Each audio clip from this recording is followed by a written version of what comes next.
vision in this setting is that he must be in a position to articulate his vision, not only to gain the support of potential constituents, but then once he is elected, he must have the ability to give oration, both let's just use the example of a city council or on the floor of the state legislature or the halls of Congress. You've got to be in a position to bring people to the side of your particular issue. So that is a training and a preparation, I think, that could have some collaboration for other organizations like the Alpha PAC. I know when we have talked about candidate training, public speaking is a key component of candidate training. And then what we also have got to understand is not just a candidate, but for example, Brother Peters, if you're going to go before the city council to deal with the issue, if you're going to speak before a school board where we really need to be now, you've got to be able to condense your message, speak to the points, make your closing statement, and have a seat. And I think what some individuals don't understand is that public speaking requires an outline. And so you start with your thesis, you give your 3 supporting comments, and then you give a closing, and then what's the final ask? And that ask should be in your closing. All right. Much appreciate that, Brother Dr. Ward. Thank you so much for giving me. For this setting, I'm just Brother Ward. All right. All right, Brother Ward. Brother Gilmore. Good evening, Brother Ward. How are you doing this evening? Fine, Brother Gilmore. How are you? I'm well. I have often said that the black men often have the confidence to speak publicly, but don't have the skill. Confidence, but not the skill. And that's why I appreciate your comments today about the candidate training and having an outline and be able to stand up, say it, and sit down. As such, my question to you is, you served as the Alpha General President from 17 to 20. Yes. Can you give, jogging your thoughts, and it does, I shouldn't ask you to isolate it to your leadership in Alpha, but can you tell us what this most significant speech, public speech that you've ever given was? And then when I say significant, I mean most impactful, one that you thought yielded the most results, one that you thought was delivered the best, any of those categories, but one of the most significant, and why it was the most significant. Oh boy, that's a question. I've got to think about that. And it doesn't have to be the most; it can be one of.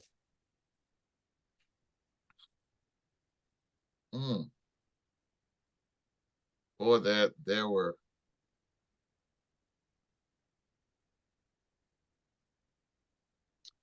I would say, and I just made that mistake and said, I'm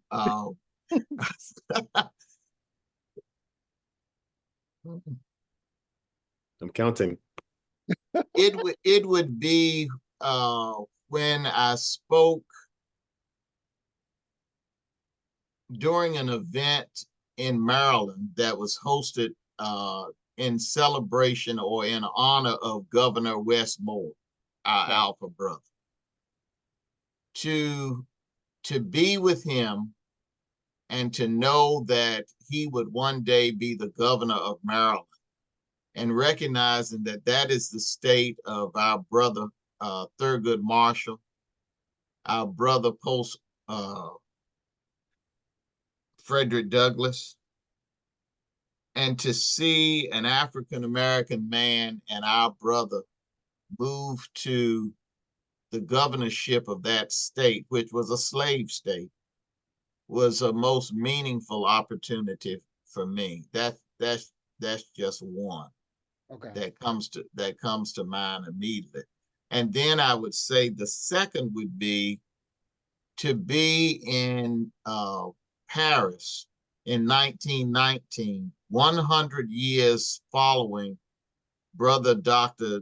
W.E.B. Du Bois, Brother Dr. Rayford Logan, to be in the footsteps and to be in the chambers where they stood to form the Pan-African movement, and to be there as general president and affirm that Alpha Phi Alpha remained focused on the conditions and the circumstances that was happening on the continent of Africa, I think was extremely moving for me. Right. Thank you, sir. Thank you very much. I don't know if anyone else has questions. I have one question. I, Oh, go ahead. You have a question, brother? Oh, yes. Brother DC Lines, please ask your question. thank you. Thank you so much, Dr. Ward, for being with us tonight. Thank you for having me, Brother Lyons. You mentioned a voteless people is a hopeless people, and it seems to be almost this wave of Black men either voting, not voting, or coming out against voting, as you see on social media because of the influence of social media. Have you seen any unique or any creative ways of encouraging people to take advantage of their right to vote? Well, I think there are two things, Brother Lyons, I'd offer in response to that. First of all, I'm very cautious of political propaganda because too often people will tell you that Black men aren't voting and are not engaged as a political strategy to keep you from being involved and engaged. So I think we have to be very much aware of political propaganda. Now, I do think that there are Black men like us who are frustrated that many of the issues that we are concerned about are not addressed. And if they are addressed, they seem to be addressed in October, just a month or so before the election. And so I believe it's important for us, or for elected officials as well as our organizations, to make sure that we are amplifying issues that have a direct impact on African-American males. So, for example, when you talk about the prison to pipeline, you know, that's something that's used quite frequently as it relates to Black men. I think we have to take up the mantle of what's happening to young Black boys in our educational school systems and make that an issue that we deal with. What's happening with regard to job opportunities in neighborhoods and communities where people become frustrated when they have no opportunities for upward mobility. So I think we have to speak to those issues and localize the issues. When candidates are running for president and running for Congress, they talk about infrastructure, they talk about health care, they talk about education, but you've got to be in a position to articulate the relevancy of that at the local level. And I think that would generate more of a turnout. And then we've got to, I always tell candidates that I work with, all your commercials show Black women, white women, they never show us. And when you show us as Black men, we're always the negative component of a position, not the positive. So how many times do you see Black men not in the role of a father, but he's in the role of a criminal or someone who's a menace to society versus a contributor to society? Thank you so much. We appreciate that. That was very thoughtful. Thank you. I think I have one final question, and then I'd like your closing thoughts. But Brother Ward, you know, as you were serving in your presidency for Alpha, did you feel that you prepared more for your speeches in that condensed leadership role, or prior to, you know, the campaign, when you were leading up, you know, you had to prepare a lot for speaking engagements to campaign for your leadership? Or do you, similar to what I said to what I heard from Brother Tillman, that you speak a lot more after you're president? But just take us through your engagement and level of speaking in those different phases, you know, pre your presidency, during your presidency, or afterwards. Well, I think in those three cycles, when you're campaigning for any office, you have kind of a campaign platform where you're articulating, these are the issues that I'd like to achieve if you elect me as general president. So you're talking about the future. But the moment you take the oath of office and you become the general president, I can say for myself that the weight of the office becomes a complete reality, that your words and your addresses now speaks for some 200,000 men around the world. And so when I was general president, I was much more deliberate in my speech preparation, as well as when was interviewed by the press, when I was speaking before Congress, or speaking when I was chair of the Council of Presidents for all of the Divine Nine presidents. You understand that words matter, and that you are not speaking for Everett Ward anymore, but you have been given the privilege to be the speaker for some 200,000 plus alpha men worldwide. So I was very deliberate and intentional in my speech preparation and interviews as general president. Now that I am not general president and I'm in that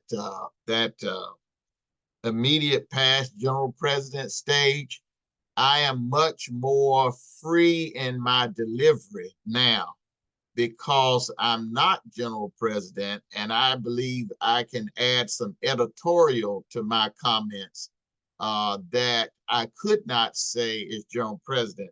So now I will say Trump is the worst person in the world to ever hold the Oval Office of these United States of America, and that we must do everything that we can to defeat him.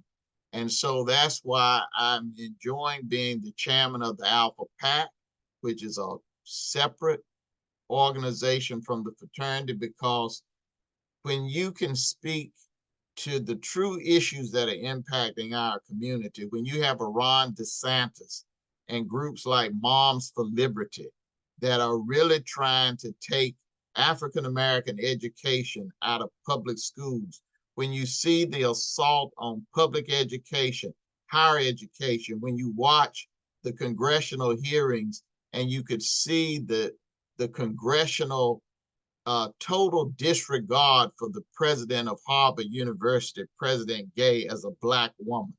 I can now, when people ask me my thoughts, I can be very frank and say that is totally outrageous and is unpatriotic as it is presented, and it represents American hypocrisy. And I can say that now, and I love being free, so I can say what I want to say.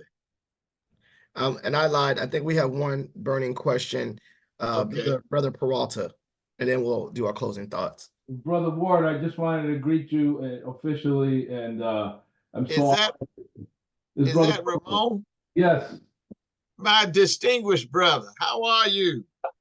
I'm doing well, my brother. Thank you. I don't see your image. It's good to hear your voice. Yes, I'm at the top bar somewhere. Oh, I see you now. Good to see you, my brother. Yeah, good to see Brother, you. Well. Brother Peralta was a part of our communications team and kept me in line quite a bit when I was general president. Good to see you, my brother. You as well, brother. Would you share with the brotherhood your biggest influence as a speaker, and maybe give some insight into your style, your cadence, the repetition, the emphasis, perhaps where you've got some of those tactics that make you such a great orator? Well, I won't say I'm a great orator, but I do, I will say this. I had the privilege to be thrust upon the national platform early in my career.